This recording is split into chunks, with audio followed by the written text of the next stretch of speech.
Hey guys, how's it going? Today we're starting off here in the greenhouse where it is 65 degrees and beautiful. In fact, I've got the front door open. Douglas out there fully enjoying the day. It's 47, but the sun has been coming out on and off. It looks like it might be off for a while now. But this morning it's just been glorious. No breeze, sun was shining. It's been melting a lot of the snow. And that is such a gift at the beginning of December. Anyway, we're going to be putting together two very simple holiday/winter containers, centerpieces really. And then when we're done with that, we're going to head outside to cut some branches for the pots along the east fence line. And I think what we have gathered up here are things that are fairly easy to find right now. So I've just picked up this silver bush and the rosemary topiary at Trader Joe's when my mom and sister and I were out shopping the other day. I got poinsettias down at the garden center, which you can find these in all shapes and sizes right now. These are so cute, these little guys. We've got white cyclamen, which these are pretty easy in houseplant sections to come across. The only one I have here that might be difficult to find, and I'm not even sure that I'm going to use it, is this Irish moss. This is a perennial ground cover here in our area for like shady, part shade areas. I picked up a couple flats this fall when I stumbled upon them, thinking that I might want to use them in winter arrangements. So those might make it in today, I'm not sure. I've also got some candles. And we've got more poinsettias, another style of candle here, and then some pine cones off of our evergreen, our spruce. So spruce cones, which I actually prefer over pine cones because they're usually slender and easier to tuck into arrangements and less pokey, honestly. Also, you'll see that I picked up a couple of saucers, neither of these containers, which you guys know I like low kind of bowls like this that are gray in color typically because they go with everything, but nothing ever comes with matching saucers, or hardly anything does. So this one I think matches pretty well because this is more of a just constant color. But this one right here has got quite the patina on it, and it's got some white here, and then our saucer, which it doesn't look bad, but it's got more of a brown undertone.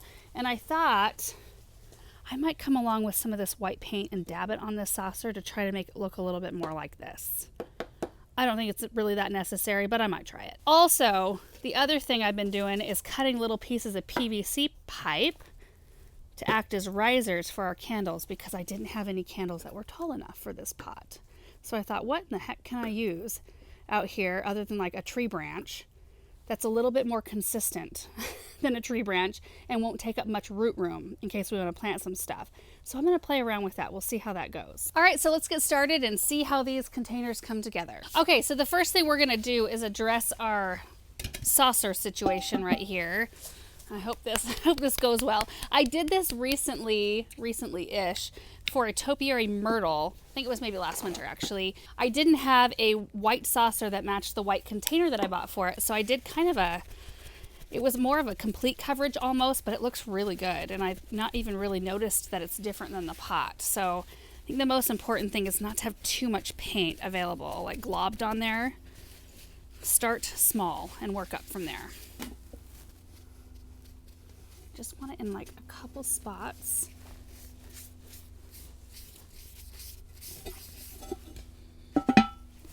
Thank you. Welcome. I need these for later on in my project. Can you see what I'm doing from that angle? Yeah. Okay, because I can't see what I'm doing. That's kind of necessary. I'm gonna come around the front. Hang on.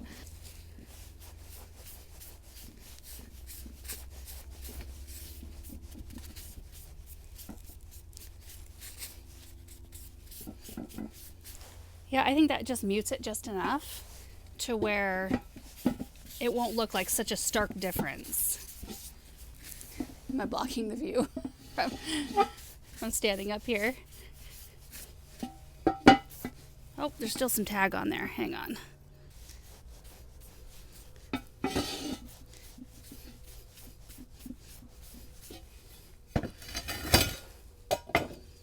Oh, well, I don't know if that's any better, but it's definitely a look. Okay, we're just going to carry on. I could bring some charcoal out. That might be kind of nice. Would you look in the paint tubs just to the right of your desk in the studio for some charcoal or black paint, please? Question mark. Okay.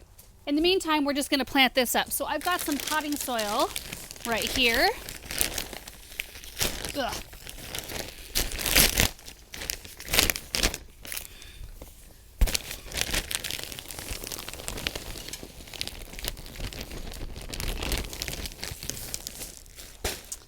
Okay, and I think I am going to put the cyclamen, the rosemary, the silverbush, and the poinsettia all together in the same container. And so you always want to think about water requirements. But as inside plants, these all kind of need the same. Rosemary outside is super drought tolerant, and it doesn't need to be watered very often. But for me, I have found that it needs quite a lot of water as a houseplant. And this one, I don't know a tremendous amount about it, the silverbush, but it says to keep the soil moderately moist. And same for the cyclamen. These wilt for me like a drop of a hat, so I always have to keep them on the more moist side. And same with our poinsettias, which usually, they want to dry out a tiny bit.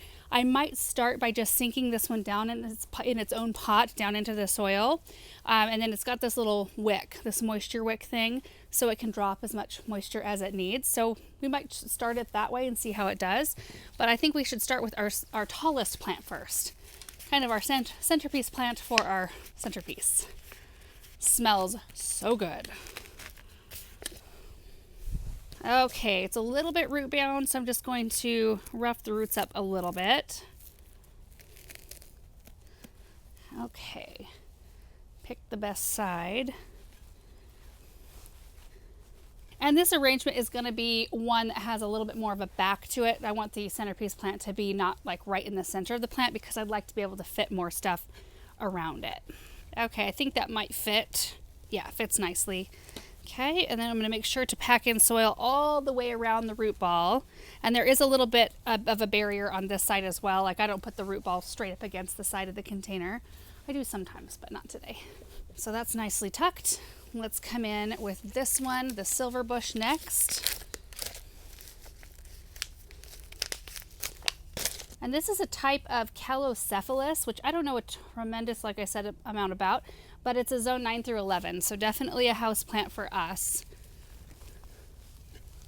Okay, oh, it's so pretty and just like icy looking.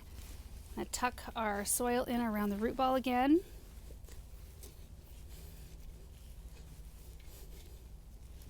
And now I'm making a well for our cyclamen. Ooh, this one has a very easy to manipulate root ball. Oh, I love that. Okay, just like this. Not easy.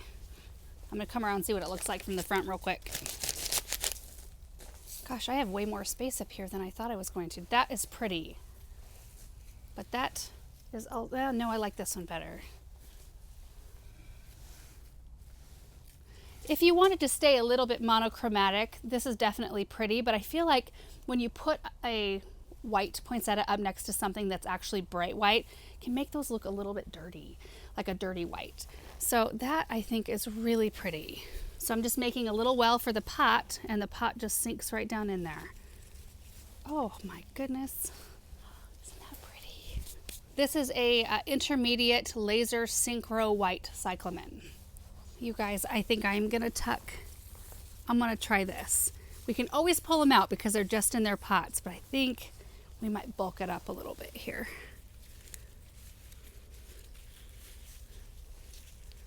Oh. The nice part too about leaving them in their little containers is that you can tip the container and you don't have to worry about, mounding soil over the root ball so that it's not exposed because the container protects it. Okay, now I'm going to move this off the saucer and I'm going to try a little bit of black paint to counter the white, some of the white that I put on. I could just do one of these. I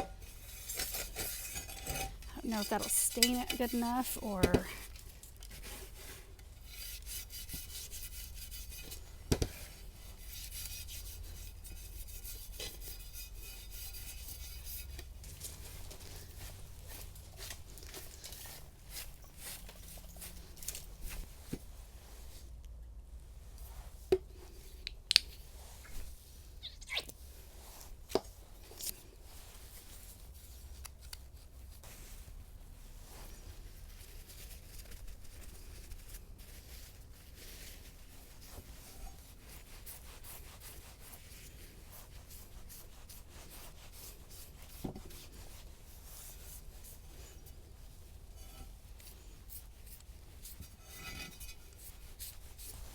Okay, I think it did bring a little bit more of that bluish kind of gray, the cool gray tones to the saucer. So anyway, I'm really happy with how that turned out. So centerpiece number 1 is done. Okay, for our next centerpiece, I think I want to go ahead and cut my lengths of pipe first. And this one right here, I kind of cut it flush just as I was experimenting. So I cut it flush with the top of the container. And I don't think I want anything to be wildly higher because I'm not sure what's going to go around it. I might use the rest of the poinsettias, but it might be that we go around it with something a little bit more simple, in which case we can only stand to have like a tiny bit more height, and then maybe we sink one down a little tiny bit further. So anyway, let me get my pipe cut. I've got just a little, what do they call these? Well, it's a handsaw. I don't know. It's got a fine tooth blade on it. And this is 1 inch pipe. So I want this next piece just to be like a 1/2 inch higher than this other one, or longer rather. Hacksaw. Is that what it is? Okay, here we go.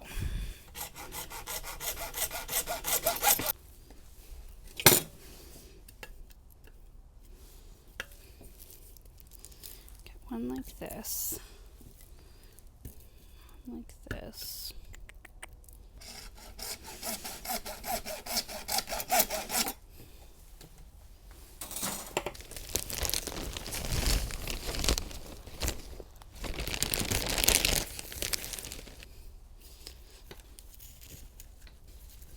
They'll sink in pretty easily. And I just love that they're so thin, so they don't take up a lot of our planting reservoir, and they also don't block the drainage hole. So before we take these out of plastic, see if we like this. I feel like this one needs to be lower. This one could almost just sit right on the top. Cut this one a little bit more.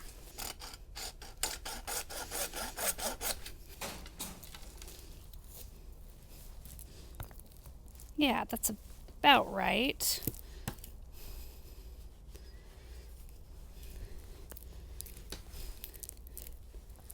Kind of like that. Okay, so I think what I'm going to do is I'm going to use the 3 little white poinsettias I have and kind of put them in between the candles. And then in between those, I'll put some Irish moss and pine cones. And then in the very end, because I don't want to take the plastic wrap off the candles because I will get them all messed up.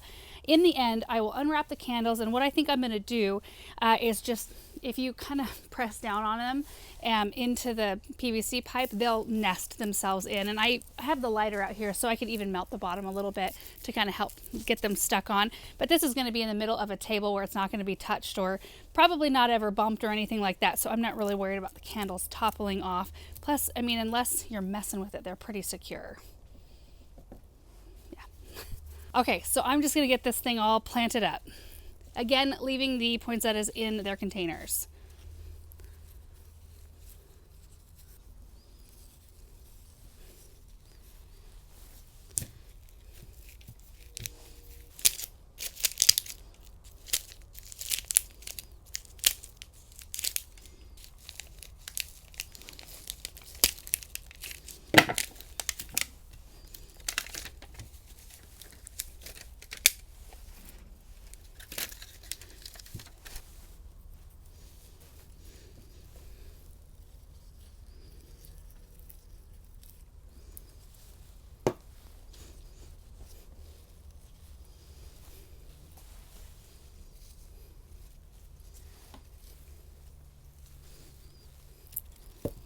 If you're not messing with them, hopefully they don't fall over.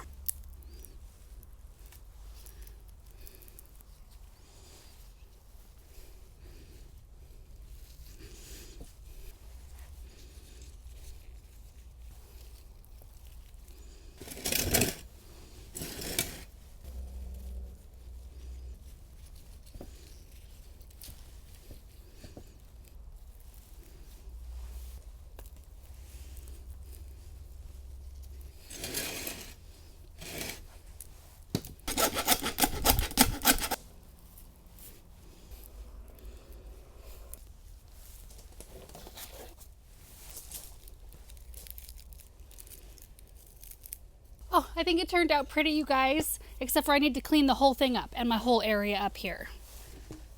And then we'll unwrap these candles and get them more secure.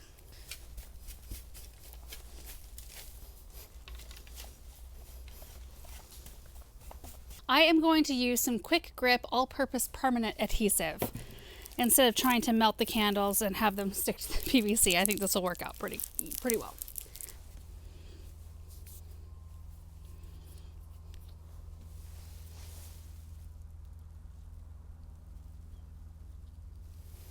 There we go.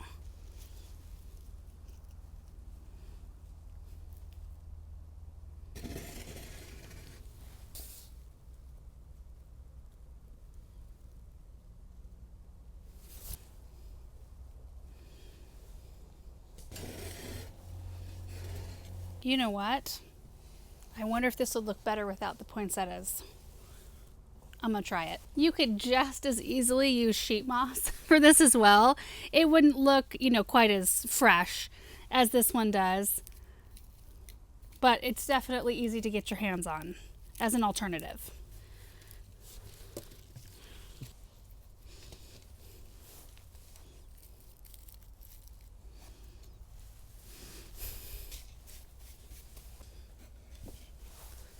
This is good. I like it. Thank you.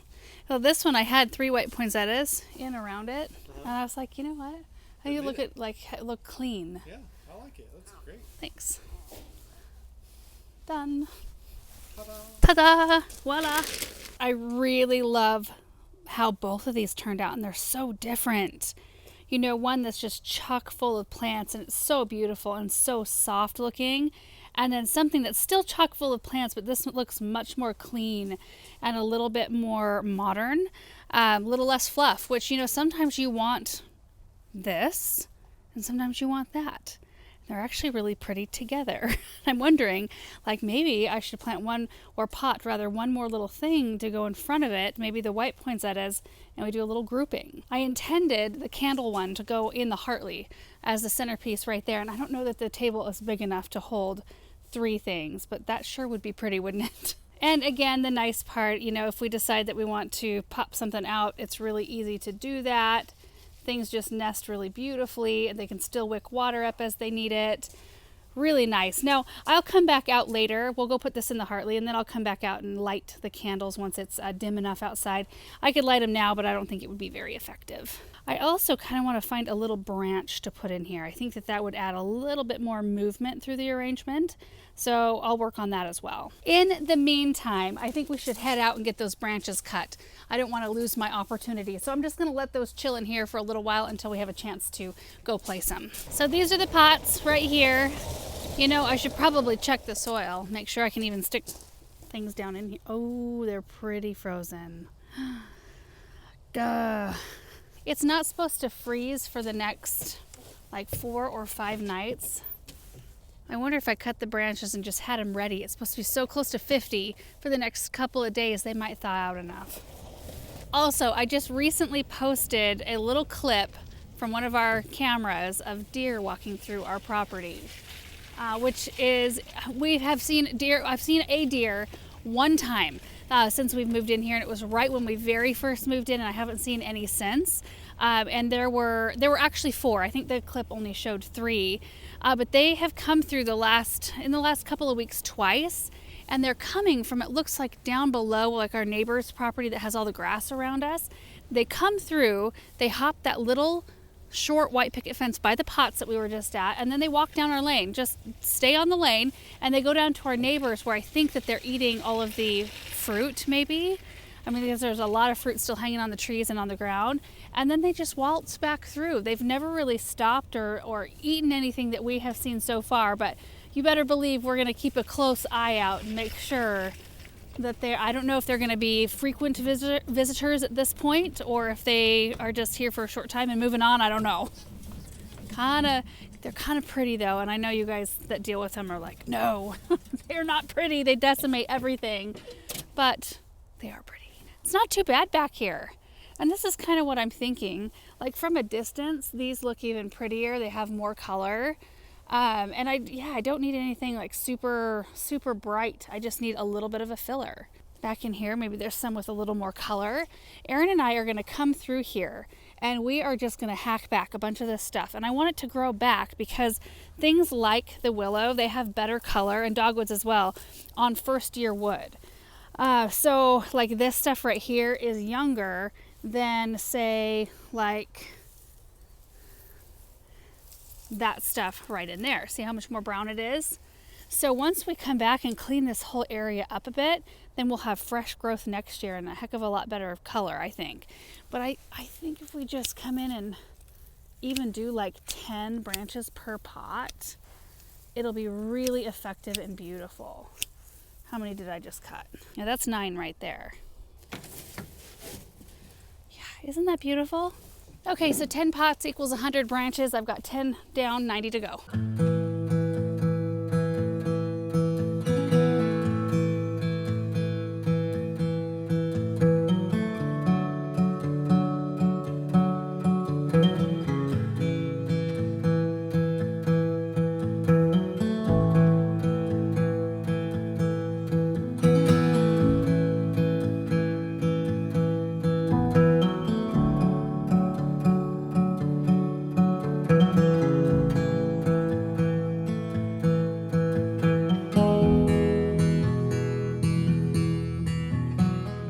Those beautiful stems.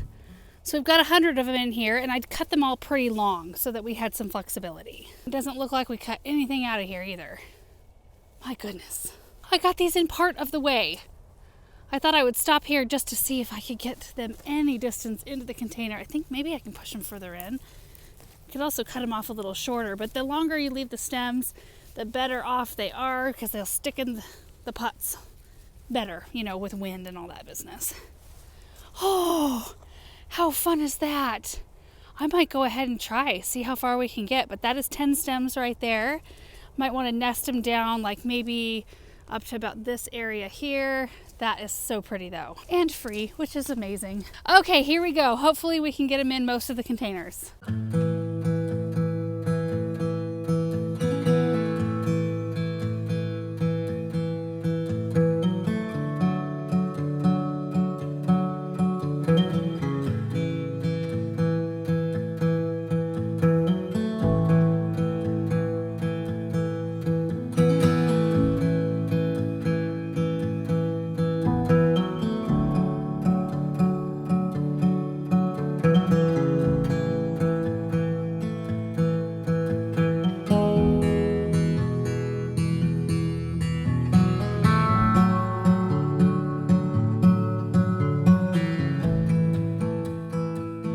Well guys, I cannot believe it, but we got all the branches in. So right where the bundle of corn stalks came out, the soil didn't really fill back in, which amazes me because we've had quite a lot of rain since then. So I had this little point of entry for the bundle of branches. So I'd stick that down in there, and once it was down, I could lift up individual branches and kind of slide them in at an angle underneath the frozen section so I could splay them out a little bit more.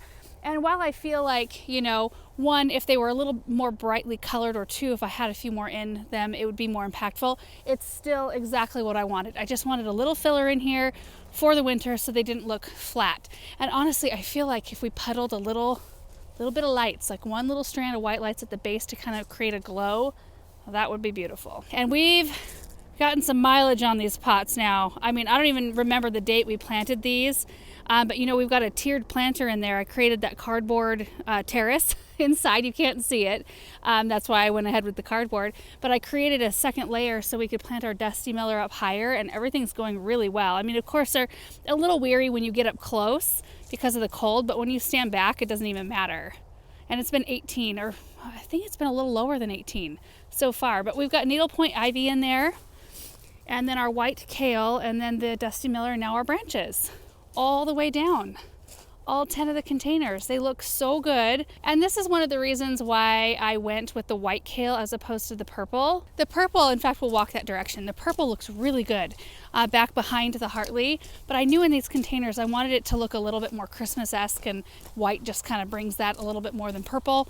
But the purple kale in the ground look great. Yeah, look at those.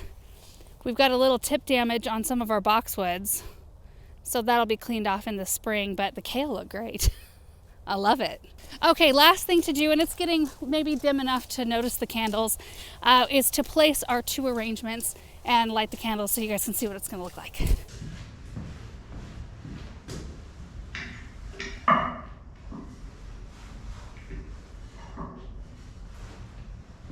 Oh, I think it looks so perfect right there. It's the right scale. It's also the right height so that, you know, you can still see each other over the table or over the centerpiece from one side of the table to the other. I did grab I think this is off of a snowball bush, and then a few hawthorn berries just to kind of liven it up a little bit and bring that little bit more interest. So let's see. I think it still might be a little too light outside, but we'll light them anyway. Oh, it's so pretty. I love it. And it's pretty from all directions. So we've got this one. And you guys, I did put a level on the candles.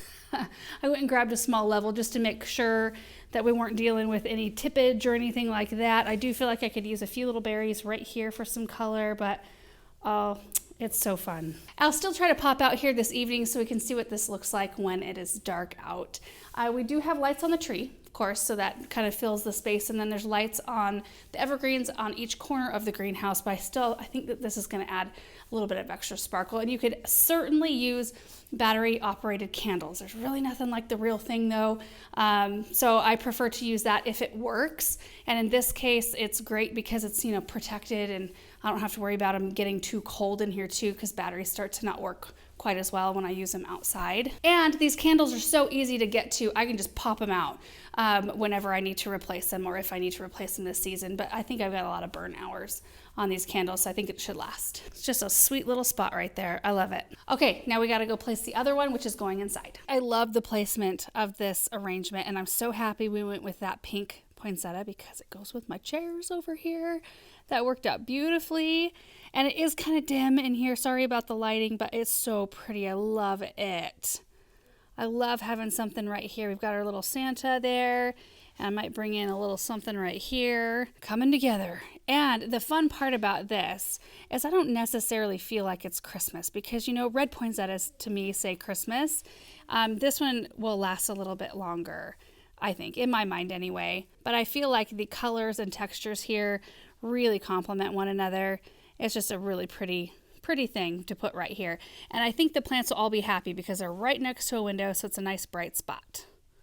Oh, yes. And you guys, that is going to do it for this afternoon's projects. I hope you enjoyed watching those 2 planters come together. I mean, one of them ended up being more of a centerpiece in the center of a table, while the other one is just kind of an accent in our great room. But I love both of them, and I love how different they are. And it's so fun just to, you know, look around at the garden centers right now to see what they have available. And if they have a greenhouse outside, I always love to go poke through and see what kind of like little goodies you can find, because if they've got little evergreens or things that they're just wintering over that usually you plant out in the landscape, you can still get the little ones and plant them in containers and enjoy them for the wintertime and then use them in your landscape. So anyway, that's just kind of fun to see what people have this time of year. And the fact that we got branches in those pots is awesome. It's kind of one of those projects that I thought, oh, I don't really need to do it, but I think I'll enjoy looking at them so much more if there's just something in the center, something bringing a little bit of vertical interest. And you know, the window boxes, especially the one near the kitchen window and the 2 right over here, these right here, I was going to put some greens in those, but you know, I've got some boxes of greens still out by the greenhouse, and I think I'm going to have my mom and sister, and I think maybe even my brother, they're going to come over and make wreaths, and we're going to use up probably a lot of those greens. If we have any left, we'll put them in window boxes. Otherwise, they're just going to be empty until spring, which is fine. At least they're cleaned out. So anyway, thank you guys so much for watching this video, and we will see you in the next one. Bye. And here is what it looks like at night. Just adds that soft, warm glow and the flicker, that little bit of movement. I love that. See all the Christmas lights outside. Just adds the perfect touch to this space. And the view in the other direction.